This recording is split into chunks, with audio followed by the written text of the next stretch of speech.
Assalamualaikum dan selamat pagi semua. Okay, so kali ikutkannya saya tak bercadang nak sambung topik baru untuk 2 minggu ni, tetapi memikirkan ada lagi 3 topik yang perlu disettlekan, so fikir selesaikan juga. Nanti bila selesai awal kita boleh buat ulang kaji awal insyaAllah. Okay, untuk topik hari ini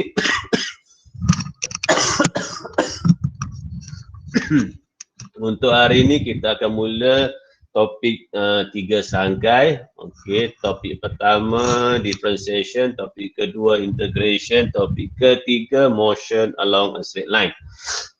Okey, so chapter 2 differentiation, pembezaan. Mungkin ada di kalangan awak dah belajar di tempat lain, tak apa, tak ada masalah, revision lah untuk awak.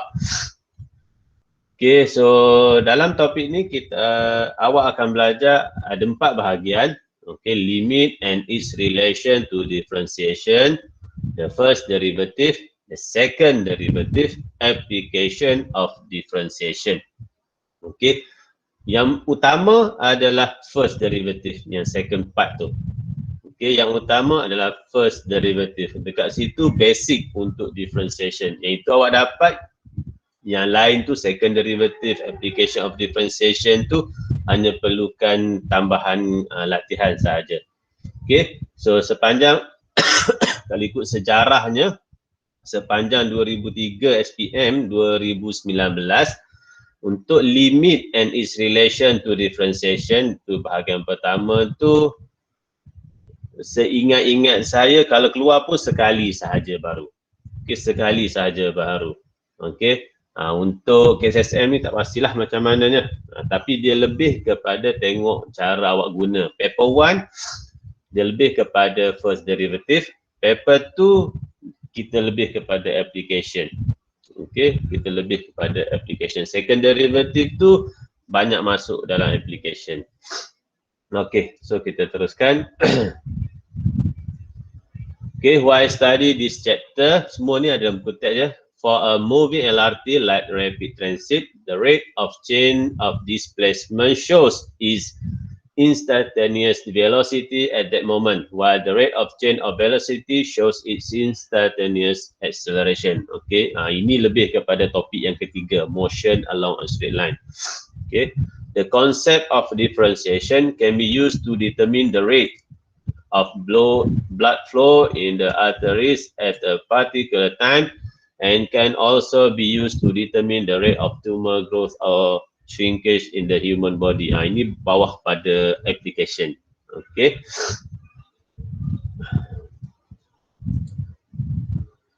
Okay, sekejap. Dia tak nak pula lagi. Okay, so ini pengasasnya. Ada 2 orang, Isaac Newton, gambar sebelah kiri, Gottlieb von Leibniz, gambar yang sebelah kanan tu. Okay. Okay, ini pengenalan. Sekarang ni kita berkenaan dengan pandemik COVID-19. So bakteria, awak belajar biologi. Ke Epsilon lah, Sigma tak lah. Okay. So dia ada dia punya cara penyebaran dia, cara dia membiak tu. Ada formulanya kat situ kan. Okay. Okay, so yang pertama content standard 2.1 limit and its relation to differentiation, yang mana yang 2.1.1 investigate and determine the value of limit of a function when its variable approaches 0. Okay, ini pengenalan. Okay, the value of limit of a function when its variable approaches 0. Consider the sequence 1, 1/2, 1/3, 1/4, where the n term is the n equal 1/n, which is n is equal to 1, 2, 3, and so on. Okay, ini geometry progression lah. Notice the graph for the sequence as shown above. What will happen to the ninth term as n increases indefinitely? Will the value of the n term approaches 0 and yet is not 0? Can you determine the limit of the sequence?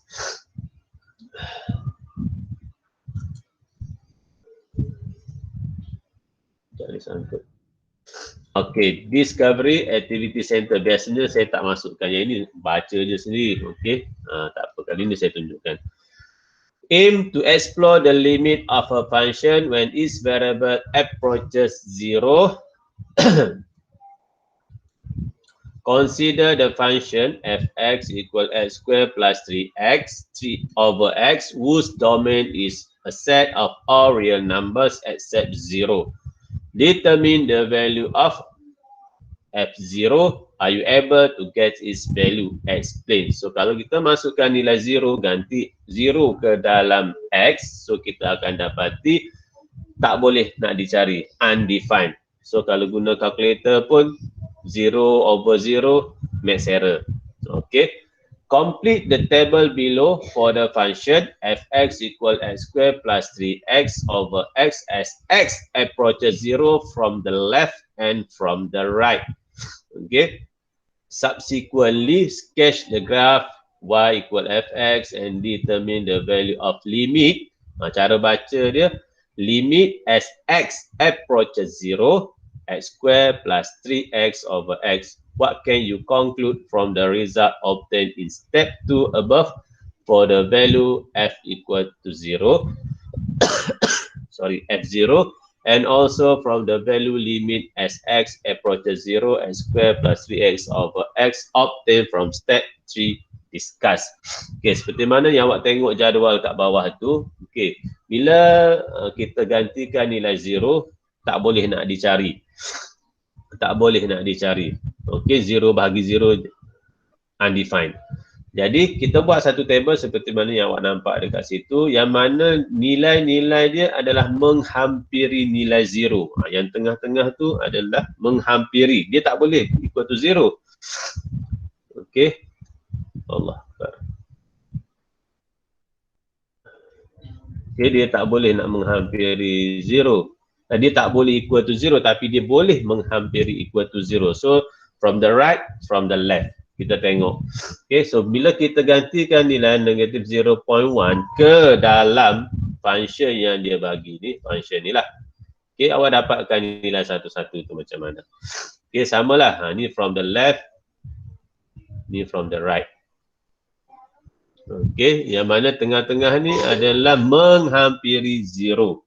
Menghampiri 0. Okay. Jadi, it is shown that the value of f0 equal to 0 cannot be determined when it is in the indeterminate form. Seperti mana saya maklum tadi lah. Okay, that is 0 over 0. So, calculator pun undefined. Ataupun max error. Okay, jadi since the limit cannot be determined by direct substitution. By direct tu sebab kita guna limit. Okay, the value of limit as x approaches 0. Tu ke tanda nak panah tu, as x approaches 0. X squared plus 3x over x can be obtained as shown in the following table and diagram. Seperti mana yang awak masuk ganti negatif 0.1 ganti ke dalam function tu, awak akan dapat 2.9. Dan begitulah seterusnya sehingga menghampiri nilai kosong. Samalah juga daripada kanan ke kiri. Okey, awak ganti nilai 0.1 ke dalam function, awak akan dapat 3.1. Dan menghampiri 0.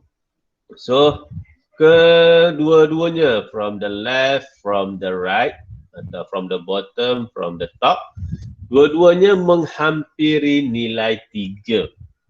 Dua-duanya menghampiri nilai 3. Bila mana nombor tu makin lama makin kecil, makin kecil, makin kecil, kita ganti ke dalam X. So, kedua-dua nilai kiri dan kanan akan menghampiri nilai 3. Okay, seperti mana yang nampak di bahagian gambar rajah ini. Berlaku pertembungan. So, bila kosong di sini, letak kosong ni kan, nampak bukan kosong tu sebenarnya.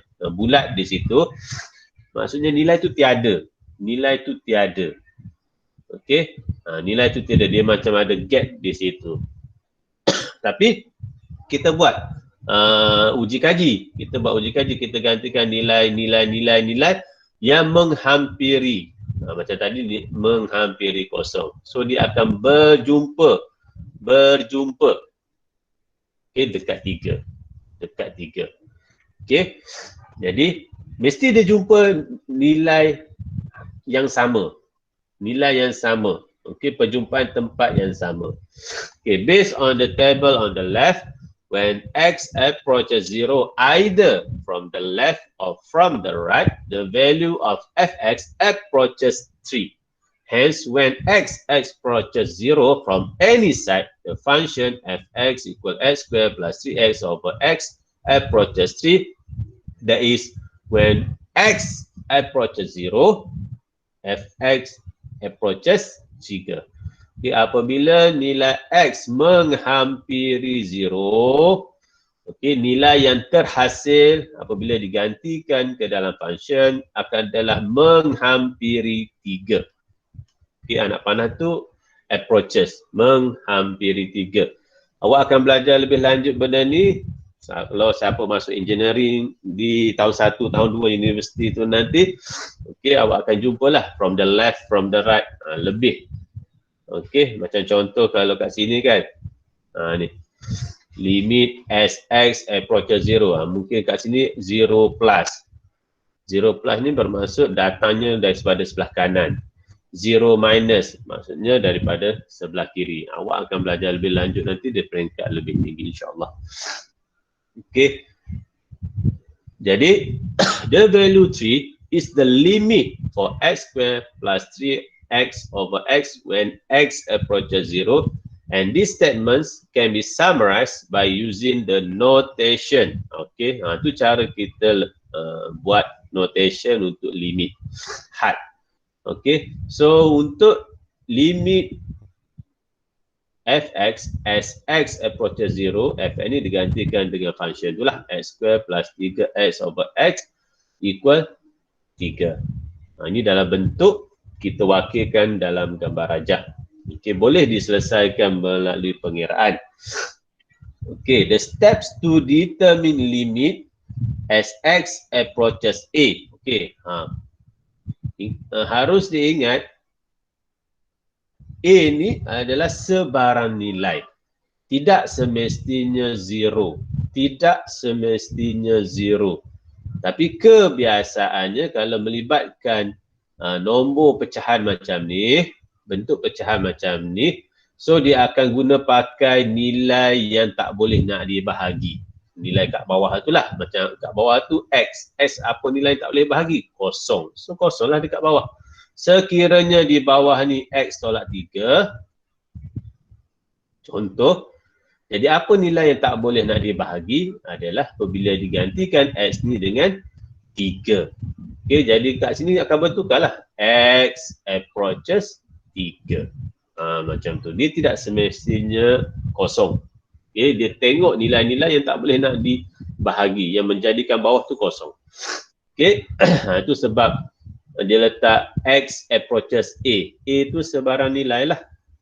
Okay, so ada dua kaedah. Mula-mula sekali kenal pasti.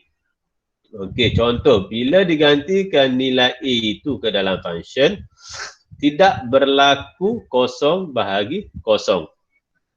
Tidak berlaku. Maksudnya di bawah ni adalah suatu nilai. Maksudnya bila tekan kalkulator, kita dapat nilai lah. Contoh kosong bahagi 1. Yang bawah ni bernilai 1. Contohnya A itu 1 lah kan.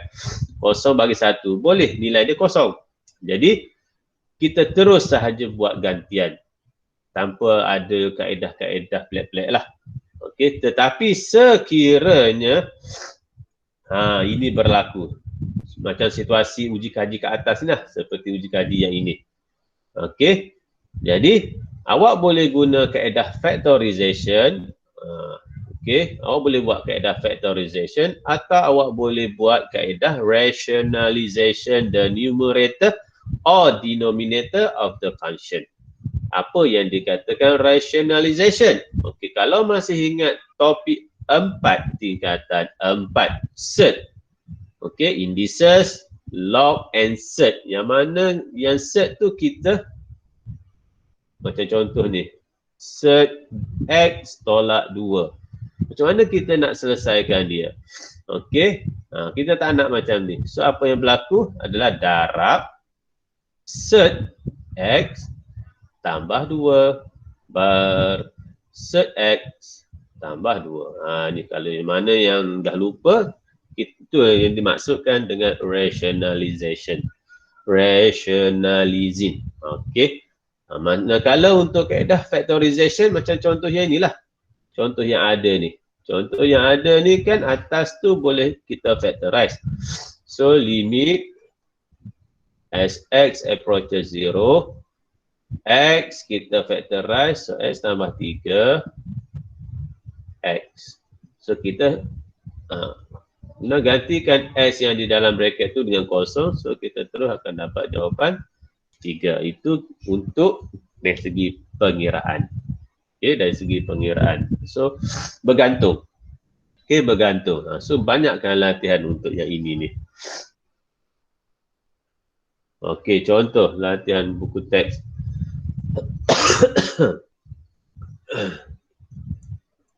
Okay, determine the limit value for each of the following functions. Okay, A, B dan C. Kita tengok dahulu, adakah bila kita buat gantian yang di bawah tu bernilai kosong ataupun tidak. Sekiranya tidak bernilai kosong, teruskan sahaja. Teruskan sahaja. Okay, contoh yang A tu, X tu approaches 4. So gantikan 4 tu ke dalam X. Kita tengok yang bawah dahulu. 4 digantikan dalam X, so 4 tambah 2, 6. So boleh teruskan sahaja, guna kalkulator. Okay, boleh teruskan sahaja. Okay.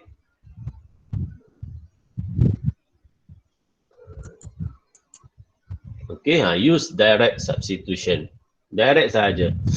Okay, so awak akan dapat. So bila mana awak dah buat gantian X approaches 4, awak dah buat gantian, so limit tu dah tak wujud. Jangan pula tiba-tiba masih ada. Okay, limit tu. So bila awak buat gantian 4 ni ke dalam X ni, so limit ni hilang automatik. Dia dapat yang ini sahaja. Terus buat pengiraan biasa. Okay. Okay. So nilainya 1/6. Okay. Yang B pula, limit X approaches 1. Tengok bila buat gantian 1 ke bawah itu, 1 tolak 1 equal to 0. So awak kena buat something. Okay, so kena buat sama ada factorization atau rationalizing. Macam tu. Okay. Kita buat yang factorize dahulu. Buat factorize dahulu. X kuasa 2 tolak 1. Kalau siapa yang masih ingat, okay, limit as X approaches 1, okay, X kuasa 2 tolak 1, itu boleh jadi X tolak 1, X tambah 1. Over X tolak 1. Okay, syarat dia, kiri dan kanan adalah completing the square. Perfect square. Perfect square. Satu kan perfect square, X kuasa 2 pun perfect square. Okey, contoh yang lain, 64X square minus 81. Itu contoh. So 64 tu perfect square, 81 pun perfect square. So apa yang boleh dapat adalah 64 tu adalah 8X, 81 tu 9. 1 tolak, 1 tambah. Macam tu. So kena ingatlah macam mana nak factorize. Awak dah belajar dah di tingkatan 4 topik 1. Okey. Macam mana nak factorize kuadratik. Okey, dan yang tengah tu adalah operasi tolak, bukan operasi tambah. Itu penting. Jadi bila mana kat sini ni kita hapuskan X tolak 1 dan kita gantikan 1 ke dalam X. So 1 tambah 1 akan dapat 2. Macam tu. Okey. Settle yang B. Yang C pula kita gantikan X tu dengan kosong. SX approaches 0. So bila buat gantian kat bawah tu memang dapati dia akan jadi dia akan jadi 0. Tak boleh nak dibahagi. Jadi kena rationalize lah. Rationalizing. Macam tu. Okey, macam saya tunjukkan tadi tu, cikgu tadi saya buat kat bawah. Sekarang ni X saja yang ada kat bawah. Okey, kita guna pakai yang atas tu. Kita guna pakai yang atas. Ni, kita guna pakai yang atas. Okey. Jadi kita akan darab nilai yang sama lah. Okey, nilai yang sama. X tambah 1 square root. Cuma kalau ni tolak, kita akan jadi tambah 1. Ini semua kemahiran-kemahiran yang awak dah belajar lah. Cuma kena lebih selalu buat latihan. Okey, jangan pula tukar tanda yang di kat sini pula. Kat sini jangan tukar tanda. Okey, sebab kita nak buang square root tu. So bila jumpa dua benda yang sama, square root, dia akan jadi neutral. Okey, dia akan jadi neutral. Banyakkan latihan senang cerita. Okey, tu yang panjangnya tu. Okey. So jawapan akhir adalah 1/2. Ada soalan tak setakat ni? Ada soalan? Tak ada ya? Okey.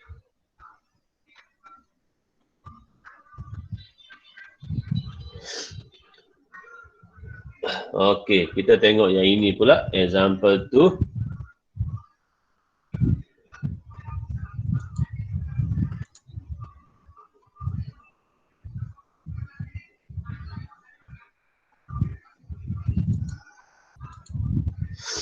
Okay, the diagram on the right shows a part of the graph fx equal x to the power of 4 minus x to the power of 2 divided by x to the power of 2, where your x should be not equal to 0. Should not be equal to 0 based on the graph. Find f0. F0. Okay. So dekat sini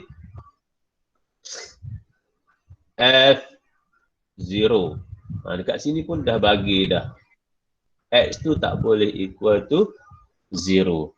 X tu tak boleh equal to 0. So undefined lah.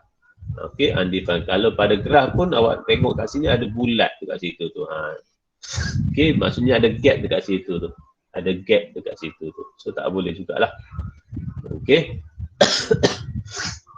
Okay, so F0 bila digantikan tak boleh. Okay, tak boleh.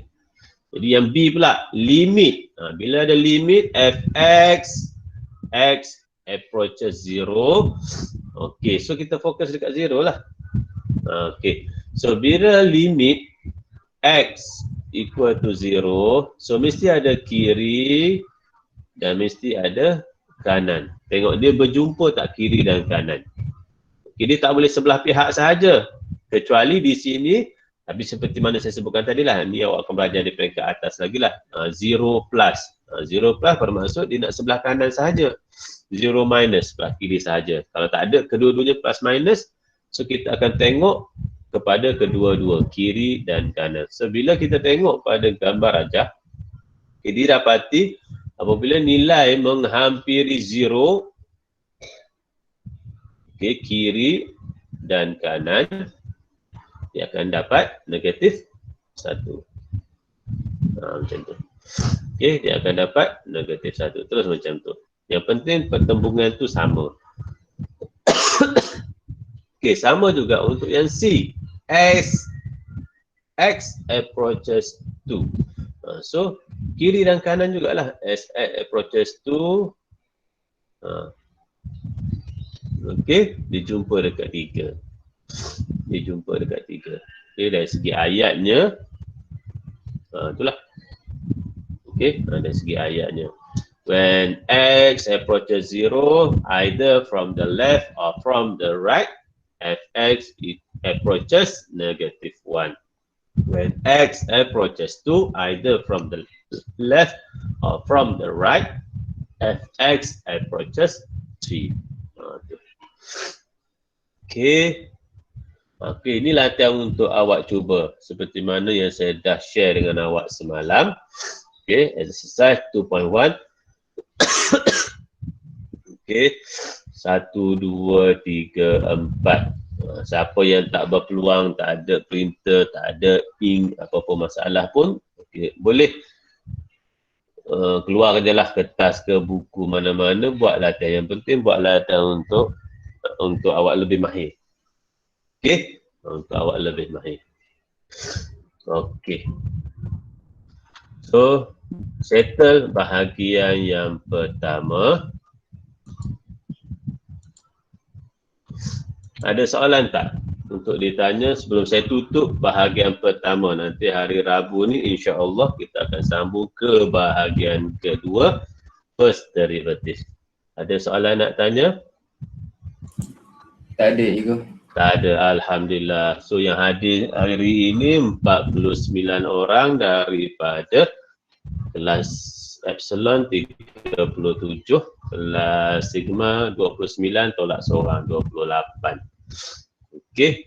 So sekiranya tiada soalan, setengah jam sahaja pagi ini, Alhamdulillah. Tak boleh lama-lama, hari pertama buka sekolah ni kan.